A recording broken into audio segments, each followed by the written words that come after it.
Selamat pagi para sahabat Dhamma dimanapun Anda berada. Semoga Anda semua senantiasa selalu diberkahi kesehatan, kebahagiaan, dan kesejahteraan. Selamat datang di Wudiko Channel, Namo Buddhaya. Para sahabat Dhamma dimanapun Anda berada, kembali lagi bersama saya Biku Diko. Pada kesempatan pagi hari ini saya akan menyampaikan kisah inspiratif kembali, menceritakan kisah-kisah atau cerita-cerita yang terdapat di dalam Dhammapada Atthakatha. Nah, pada kali ini saya akan menyampaikan kisah tentang Dewa Datta, ya ini kisah tentang Dewa Datta. Para sahabat Dhamma tidak asing ya kalau mendengar kata Dewa Datta.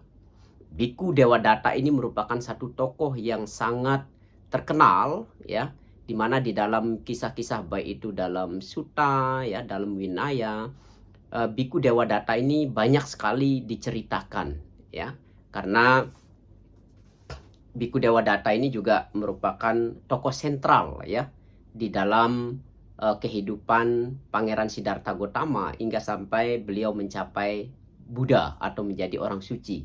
Di mana peran Biku Dewa Datta ini ya, walaupun beliau ini di dalam kisah-kisah tersebut merupakan biku yang kurang bijaksana ya, saya katakan kurang bijaksana, namun perbuatan-perbuatan atau perilaku-perilaku dari Biku Dewa Datta ini terhadap Pangeran Siddhartha ini juga membuat Pangeran Siddhartha menjadi orang yang tekun, bersemangat, hingga bisa dikatakan besar juga pengaruh dari Dewa Datta ini ya untuk kehidupan Pangeran Siddhartha hingga beliau mencapai penerangan sempurna. Baiklah para sahabat Dhamma, dalam kisah Dhammapada Atthakatha ini ya, ini yaitu terdapat dalam syair 9 dan 10. Masih bab 1 Yamakawaga, syair berpasangan.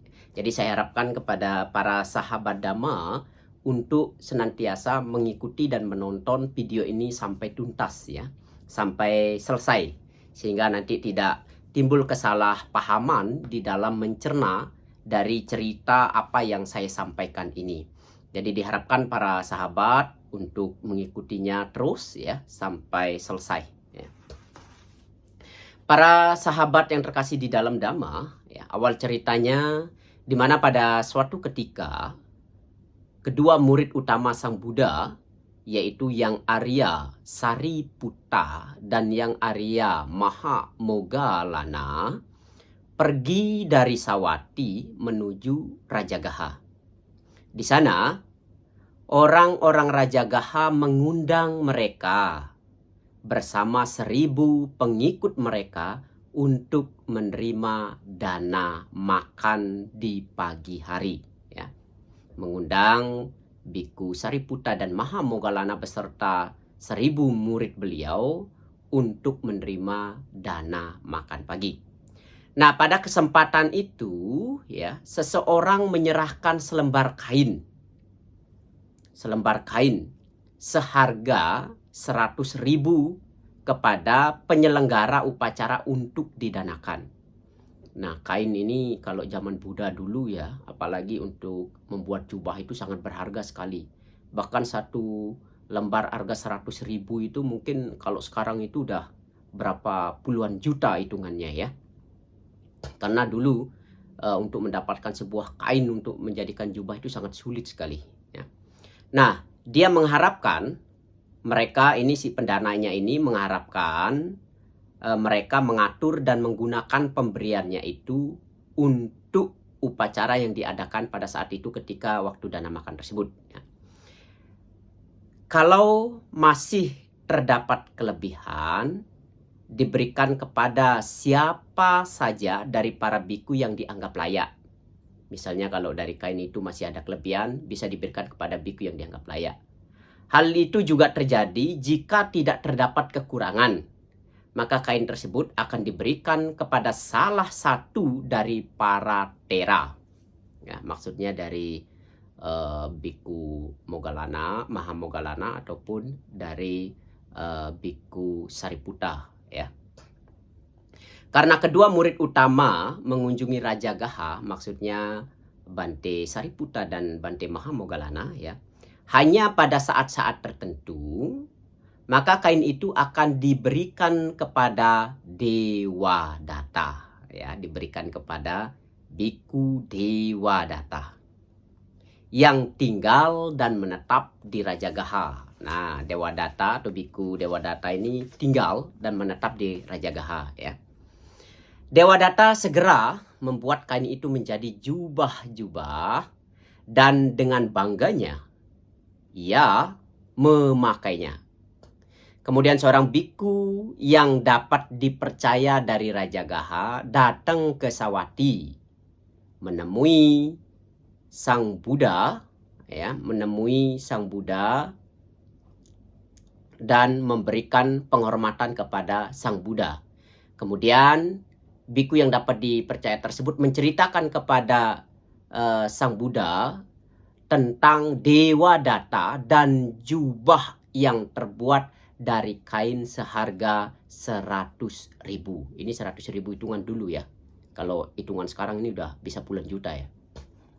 Kemudian Sang Buddha berkata bahwa kejadian itu bukan yang pertama kali Dewadatta telah memakai jubah-jubah yang tidak patut untuknya. Sang Buddha lalu kemudian menghubungkan dengan kejadian ini dengan kisah-kisah pada kehidupan sebelumnya, pada kehidupan sebelumnya. Dewadatta itu pernah menjadi pemburu gajah ya, pada kehidupan lampau ini maksudnya ya. Pernah menjadi pemburu gajah pada salah satu kehidupannya yang lampau. Pada waktu itu, dalam hutan tertentu terdapat sekelompok besar gajah. Nah, suatu hari sang pemburu memperhatikan gajah-gajah ini berlutut kepada Paceka Buddha. Setelah mengamatinya, sang pemburu ini mencuri bagian paling atas dari jubah kuning yang dipakai oleh Paceka Buddha ini. Lalu menutupi badannya dan memegangnya ya. Kain yang dicuri itu dipakai untuk menutupi badannya dan memegangnya. Kemudian dengan memegang tombak pada tangannya, dia menunggu gajah-gajah pada jalur yang biasa dilewati. Gajah-gajah datang dan menganggapnya ya, maksudnya menganggap si pemburu ini Paceka Buddha. Gajah-gajah itu pun berlutut dengan membungkukkan badan untuk memberikan penghormat ya, karena kain kuning dari Paceka Buddha itu dicuri oleh Dewadatta ini dalam kehidupan sebelumnya ya. Lalu dia menggunakan itu, dan gajah-gajah ini yang biasanya memberikan penghormatan kepada Paceka Buddha ini pun berpikir bahwa pemburu ini adalah Paceka Buddha, dan gajah-gajah pun memberikan penghormatan kepadanya. Mereka dengan mudah ya, gajah-gajah ini maksudnya dengan mudah menjadi mangsa bagi sang pemburu. Ia bunuh gajah-gajah pada barisan terakhir satu persatu di setiap harinya. Dan hal itu dilakukan oleh si pemburu ini hingga berhari-hari ya. Membunuh gajah ini hingga dilakukan berhari-hari. Kemudian sang bodhisattva atau calon Buddha adalah pemimpin dari kawanan gajah itu. Nah, maksud dari pimpinan gajah itu sebenarnya adalah Buddha Gautama sendiri waktu beliau menjadi bodhisattva yang terlahir sebagai gajah ya. Nah, saat mengetahui kekurangan jumlah pengikutnya, ia memutuskan untuk menyelidiki dan mengikuti kawanannya pada akhir dari barisan. Dia telah berjaga-jaga, si pemimpin ini telah berjaga-jaga ya. Pemimpin gajah ini, bodhisattva ini telah berjaga-jaga, dan oleh karena itu ia dapat menghindari tombak dari sang pemburu tersebut. Dia menangkap sang pemburu dengan belalainya dan melemparkan pemburu itu ke tanah. Melihat jubah kuning, si gajah ini, pemimpin gajah ini berhenti dan menyelamatkan hidup sang pemburu. Si gajah ini karena menghormati Paceka Buddha yang memakai kain kuning ini, ya walaupun itu dipakai oleh seorang penjahat, ya pemburu yang membunuh kawan-kawannya, ia pun berhenti dan tidak membunuh si pemburu karena dia sang pemimpin ini menghormati kain kuning tersebut. Kemudian sang pemburu tidak berhasil membunuh dengan menggunakan tipuan jubah kuning, dan perilaku seperti itu, ya, dan perilaku seperti itu adalah perbuatan buruk. Sang pemburu jelas tidak berhak memakai jubah kuning. Kemudian sang Buddha membabarkan syair 9 dan 10 yang bunyinya berikut ini. Barang siapa yang belum bebas dari kekotoran-kekotoran batin, yang tidak memiliki pengendalian diri, serta tidak mengerti kebenaran, sesungguhnya tidak patut ia mengenakan jubah kuning. Tetapi ia yang telah dapat membuang kekotoran-kekotoran batin, teguh dalam kesusilaan, memiliki pengendalian diri, serta mengerti kebenaran, maka sesungguhnya ia patut mengenakan jubah kuning.